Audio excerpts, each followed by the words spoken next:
La sociologie économique de Philippe Steiner, publiée en 2007 dans la collection Repères des éditions La Découverte, est un ouvrage de référence de 128 pages qui s'adresse aussi bien aux étudiants en sociologie et en économie qu'aux enseignants désireux d'une synthèse rigoureuse et accessible sur un champ disciplinaire en plein essor. Philippe Steiner est un sociologue et économiste français reconnu, spécialiste de l'histoire de la pensée économique et de la tradition durkheimienne. Dans ce livre, il part d'un constat aussi simple que fondamental. Les faits économiques, le marché, l'argent, l'emploi, la concurrence ne sont pas de purs mécanismes régis par des individus parfaitement rationnels. Ce sont avant tout des faits sociaux façonnés par des relations humaines, des institutions, des normes et des réseaux.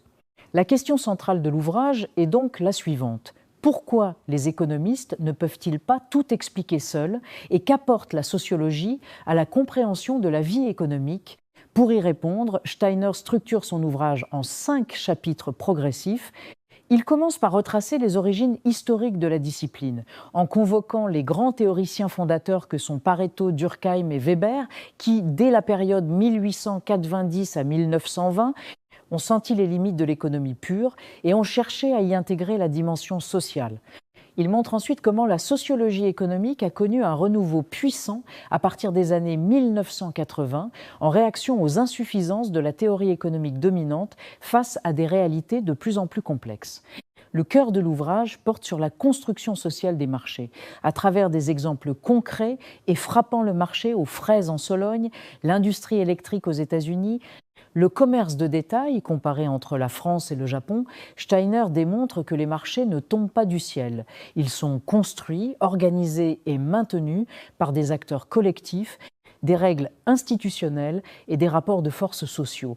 Il en va de même pour la monnaie et la finance, qu'il analyse comme des institutions sociales à part entière, ou encore pour le marché du travail, dont le fonctionnement ne peut se comprendre sans tenir compte des relations interpersonnelles et des structures sociales.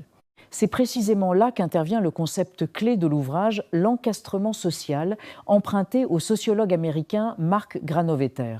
Ce terme désigne le fait que l'économie n'est pas un monde autonome et séparée, elle est enchâssée dans des relations sociales, des cultures et des institutions.